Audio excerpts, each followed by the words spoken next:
जय गुरुदेव। लघु सत्संग है स्वामी जी का, बाबा जय गुरुदेव जी महाराज द्वारा। स्वामी जी कहते हैं अहंकार बड़ा खराब होता है, कराया सब गया जब आया अहंकार। इसलिए हमेशा दीनता में रहो, अपनी साधना में लगे रहो। रुपए पैसे हो तो आप कितना संभाल कर रखते हो कि कोई जाने ना पावे, कोई निकाल ना ले। फिर यह तो जो भजन की कमाई है वह आत्मा का अनमोल धन है, उसको छुपा कर रखना चाहिए। महात्मा ने तो कहा है कि भजन साधन ऐसे करो कि पास से गुजरने वाली हवा को भी न समझ पाए कि तुम्हारे पास क्या है। जो लोग ऐसी जगह पर जाते हैं और साधना में लग जाते हैं तो उनको प्राप्त होता है। ऐसे लोग महात्मा के पास नहीं आते हैं, और जब महात्मा चले जाते हैं तो जो लोग लाभ वहाँ की जमीन से उठाना चाहिए वो बिना अच्छे विचारों के नहीं प्राप्त हो सकता। यह मथुरा का पवित्र स्थान है। यही से मथुरा और 84 की यात्रा प्रारंभ होती है। महात्माओं ने हमेशा अपने अपने आश्रमों पर कोई ना कोई सेवा रखी। राम भी जब आश्रम में गए तो उनसे भी लकड़ी उठवाई गई, उन्होंने भी भीख मांगा। कृष्ण भी आश्रम में गए, जो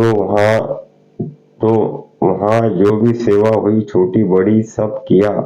आश्रम पर सेवा करने से कर्मों की सफाई होती है, कर्म भस्म होते हैं, कर्जे का लेन देन अदा होता है। जिस अंग से आपने गंदगी जमा की उन्हीं अंगों से सेवा ली जाती है। बहुत सी चीजें खुल्लम खुल्ला नहीं होती, इशारे होते हैं जिसे प्रेमी समझ जाते हैं। तो आप सब लोग जो भी सेवा मिल जाए उसे करो, आदेश का पालन करो, फिर भजन करो। जो समय मिले आपसे, आप ये मत सोचो कि आप बहुत खराब हो, दूसरे बहुत अच्छे हैं। कितने अच्छे पीछे चले गए और खराब लोगों ने अपना काम बना लिया।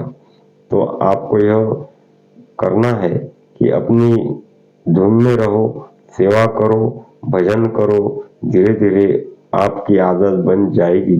स्वभाव तो बिना भजन के नहीं बदलता, भजन से ही शांति मिलती है। तो देखो प्रेमियों, ये अहंकार ये परमार्थ की सबसे बड़ी दीवार है। अहंकार अगर हमारे अंदर है तो हमारे 20 साल की तपस्या 1 सेकंड में खराब हो जाती है, नष्ट हो जाती है। इसलिए कहा कराया सब गया जब आया अहंकार।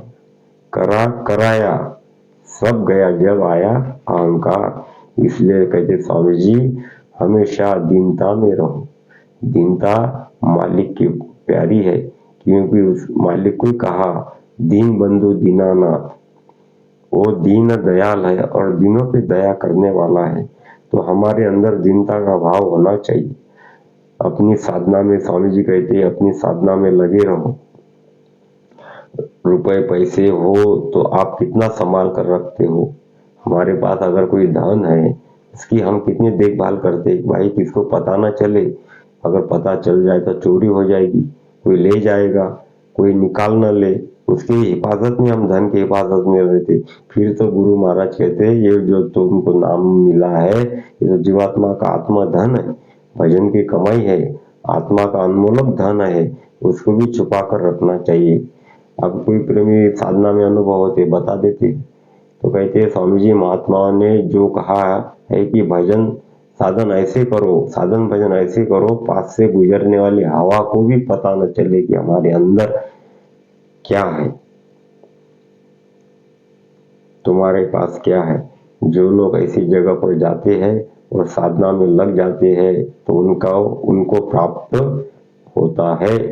ऐसे लोग महात्मा के पास नहीं जाते हैं, और जो महात्मा चले जाते हैं तो जो लाभ वहाँ की जमीन से उठाना चाहिए वह बिना अच्छे विचारों के नहीं प्राप्त हो सकता। यह मथुरा का पवित्र स्थान है। यही से मथुरा की 84 की यात्रा प्रारंभ होती है। महात्माओं ने हमेशा अपने अपने आश्रमों पर कोई ना कोई सेवा रखी।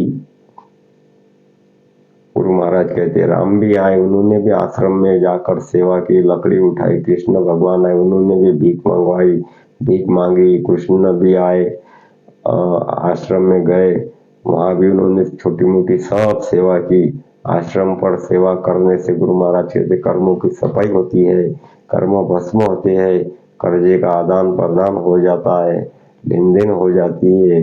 जिस अंग से हमने गंदगी जमा की, कर्म किए, उस अंग से सेवा ली जाती है। बहुत सी चीजें खुल्लम खुल्ल नहीं बताया जाता है, इशारे में महात्माओं की बात होती है। इशारे कहते स्वामी जी, जो प्रेमी है वो इशारों को समझ लेते हैं।